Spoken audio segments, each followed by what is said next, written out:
नमस्कार, आप देख रहे हैं कैपिटल टीवी का खास शो सबसे बड़ा सवाल। मैं हूं परवीन जैन। चुनावी हार से राहुल गांधी बौखला गए हैं। अब वो सीधे सीधे चुनाव आयोग को खुली धमकी दे रहे हैं। एसआईआर पर राहुल गांधी ने संसद परिसर के बाहर कहा, हमारे पास इस बात के स्पष्ट सबूत हैं कि चुनाव आयोग वोट चोरी में शामिल है। चुनाव आयोग में ऊपर से नीचे तक जो भी इस काम में शामिल हैं, हम आपको नहीं छोड़ेंगे। आप भारत के खिलाफ काम कर रहे हैं और ये देशद्रोह से कम नहीं। आप कहीं भी हो, भले ही आप सेवानिवृत्त हो, हम आपको ढूंढ निकालेंगे। राहुल गांधी के इन आरोपों पर चुनाव आयोग ने भी पलटवार किया। इसी ने कहा कि राहुल गांधी को 12 जून को मेल भेजा गया था, लेकिन उन्होंने कोई प्रतिक्रिया नहीं दी। उन्होंने कभी आयोग को कोई शिकायत या सबूत भी नहीं सौंपा। अब जब कोई संवाद नहीं हुआ, तब सार्वजनिक मंच से धमकियां देना निंदनीय है और गैर जिम्मेदाराना है। आयोग अपने अधिकारियों से निष्पक्ष और पारदर्शी तरीके से काम करने की अपील भी करता है। ऐसे में सबसे बड़ा सवाल यह है, क्या अब चुनाव आयोग राहुल के खिलाफ एक्शन लेगा? इस पर चर्चा के लिए स्टूडियो मौजूद है कैपिटल टीवी के editor in chief doctor Manish Kumar. Sir, आपका बहुत बहुत स्वागत है। धन्यवाद। राहुल गांधी अब सीधे सीधे चुनाव आयोग को खुली धमकी दे रहे हैं, इसके क्या है मतलब? देखिए, पहले तो एफआईआर दर्ज होना चाहिए राहुल गांधी के खिलाफ कि आप एक संवैधानिक संस्था को इस तरीके से धमका नहीं सकते। आप ये नहीं कह सकते कि तुम्हें धमकी दी जाती है, तुम रिटायर हो गए तो क्या हुआ, तुमको ढूंढ निकालेंगे। कब ढूंढेंगे आप?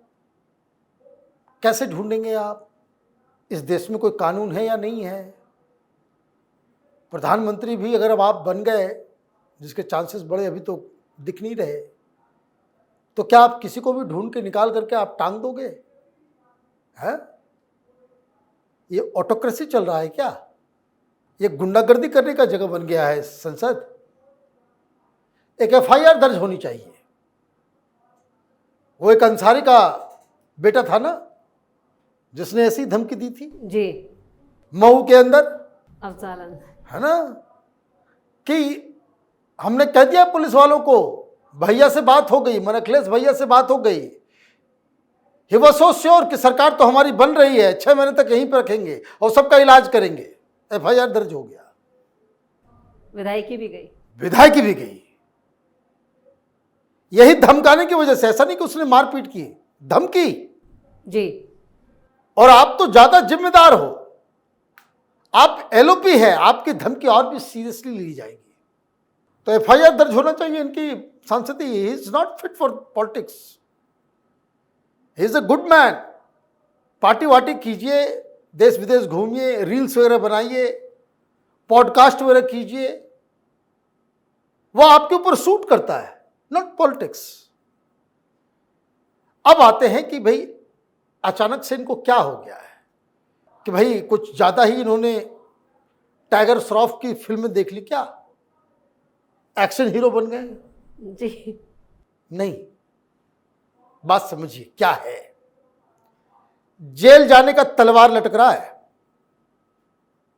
नेशनल हेराल्ड के ऊपर जो है सुनवाई शुरू हो गई। नंबर 2, परसों जैसे ही मालेगांव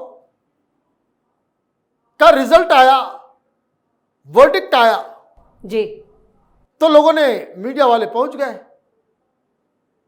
मीडिया वाले पहुंच गए तो प्रियंका वाड्रा ने तुरंत खींचा अपने भाई को। वो जानती है मेरा भाई मूर्ख है, मालेगांव के ऊपर कुछ अनाप शनाप बोल दिया तो मामला खराब हो जाएगा। इसके मन में उसको कुछ पता ठिकाना होता नहीं है। वो वीडियो है कि लोग सर मालेगांव पे कुछ बोलिए, मालेगांव पे कुछ बोलिए, मालेगांव। तुरंत प्रियंका वाड्रा ने उसको पार्लियामेंट के अंदर साइड में खींचा और कान में फुसफुसा दी कि मालेगांव पे मत बात करना। तब उसने वो डायलॉग दे दिया कि भाई डोनाल्ड ट्रंप सही कह रहा है। मीडिया वाले पूछ रहे पहलगाम पहलगाम, और वो कह रहे कि Indian economy is dead. Malegaon Malegaon, है ना, लोग पूछ रहे हैं मालेगांव मालेगांव, ये कह रहे हैं इकोनॉमी इज डेड। डोनाल्ड साहब सही कह रहे हैं। कल एक दिन पहले पार्लियामेंट में ऑपरेशन सिंदूर का जब डिस्कशन हो रहा था, राहुल गांधी जी ने कहा कि Donald Trump is a lawyer. एक दिन के बाद आप कह रहे हो कि he is talking sense, he is right कि इंडियन इकोनॉमी इज डेड। भाई इकोनॉमिक्स लोगों से आपने बातचीत की, इतनी कोई सिखाया नहीं। इकोनॉमिक्स आपने कभी पढ़ाई नहीं की कि क्या नहीं किया पता नहीं। भाई कोई भी मापदंड उठा लो, कोई भी मापदंड आप उठा लो और बता दो कि इकोनॉमी इज डेड, नहीं। लेकिन उसके बाद कल क्या किया इन्होंने, जो धमकी क्यों दी जी, क्योंकि पूरे देश में मालूम चल गया कि कांग्रेसियों की पोल खुल गई, सरेआम बीच चौराहे में धोती खुल गई इनकी, कि किस तरीके से सोनिया गांधी की सरकार ने, मनमोहन सिंह की सरकार ने मालेगांव में हिंदुओं को बदनाम करने के लिए हिंदू आतंकवाद का जो है एक बोगस बोगी जो है क्रिएट किया, सैफरन टेरर और ये सारी चीजें। अब देखिए हिंदुस्तान बच गया, फैसला उल्टा आ गया होता, पूरी दुनिया में हेडलाइन छप रहा होता कि now Hindus are also terrorist. ये हिंदुस्तान की कोर्ट ने करार दिया। ये थी साजिश इनकी,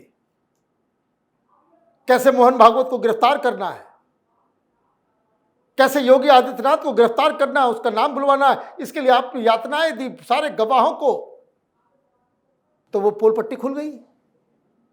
तो रात में लोग बैठे होंगे, सोचा होगा कि भाई अब क्या करें, मीडिया में तो सब कांग्रेस को ही गालियां दे रहे हैं, हमारी तो चोरी पकड़ी गई। मतलब मुद्दे से भटकाने की स्ट्रेटेजी तैयार की गई। अच्छा ये हुआ है तो चलो भाई ऐसा करते, कोई सबूत नहीं है इसके पास। Rahul Gandhi is doing monkey politics. Monkey क्या करता है,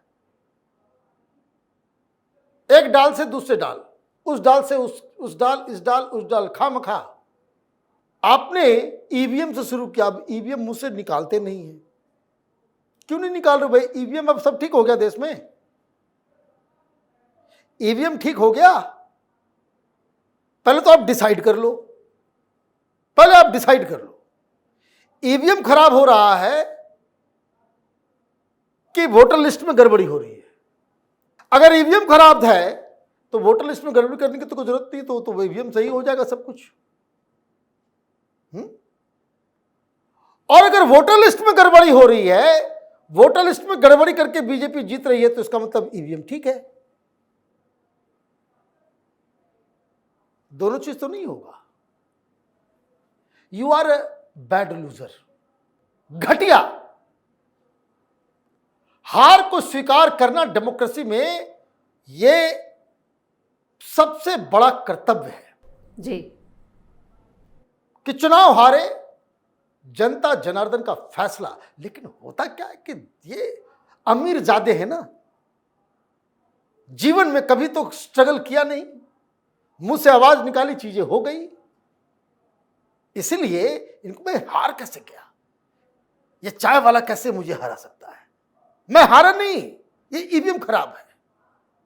आप घर में देखते हैं वो घटिया किस्म के जिद्दी बच्चे जो होते हैं, बाप मां कुछ कहेंगे वो सीधे उल्टा बोलेगा, कभी मानेगा ही नहीं। ऑफिस में भी उस तरह के उद्दंड लोग होंगे, गलतियां पे गलतियां करेगा लेकिन कभी माफी नहीं मांगेगा, एक्सेप्ट ही नहीं करेगा।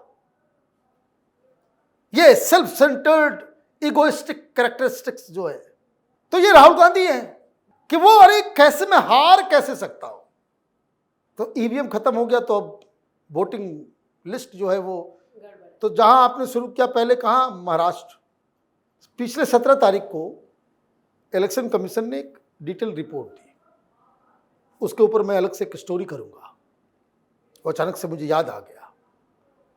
उसमें बाकायदा कहा गया कि महाराष्ट्र के अंदर 10 कंप्लेंट किए गए कांग्रेस के द्वारा ईवीएम की प्रॉब्लम को लेकर के, और 10 कंप्लेनेंट के सामने सारी चीजें साफ हो गई। हमारा एक भी जो कम से कम 40 मशीन की जो है वो जांच की गई, एक भी ईवीएम गलत नहीं पाया गया। तो वो स्टोरी तो खत्म हो गई, जाकर के कांग्रेस जाकर सो गए। तो भाई अब क्या करें, अब चलो इस पे उठाते। तो पहले आपने क्या कहा, आपने कहा कि भाई महाराष्ट्र में वोटिंग लिस्ट में जो है, वोटर्स लिस्ट में प्रॉब्लम है। फिर ये भूल गए, वो पता नहीं क्या क्या खाते पीते हैं, याद नहीं रहता, स्लिप कर जाता है। फिर आपने कहा कि नहीं नहीं नहीं, अब हमने पकड़ लिया, मेरे पास सबूत आ गए। कहा कि कर्नाटक का सबूत आ गया, यही कह रहे हैं ना, कर्नाटक का सबूत आ गया। लेकिन चुनाव आयोग के पास कोई सबूत नहीं भेजा इन्होंने। अभी नहीं, कल उन्होंने कहा, कल एमपी जुट गया। मैंने कहा ना, पता नहीं क्या खाते पीते हैं कि भाई उनको एक जगह रुकना ही नहीं है। That's why I am saying monkey politics. वो कल एमपी को भी जोड़ दिया उन्होंने। सबूत क्या है? कुछ नहीं।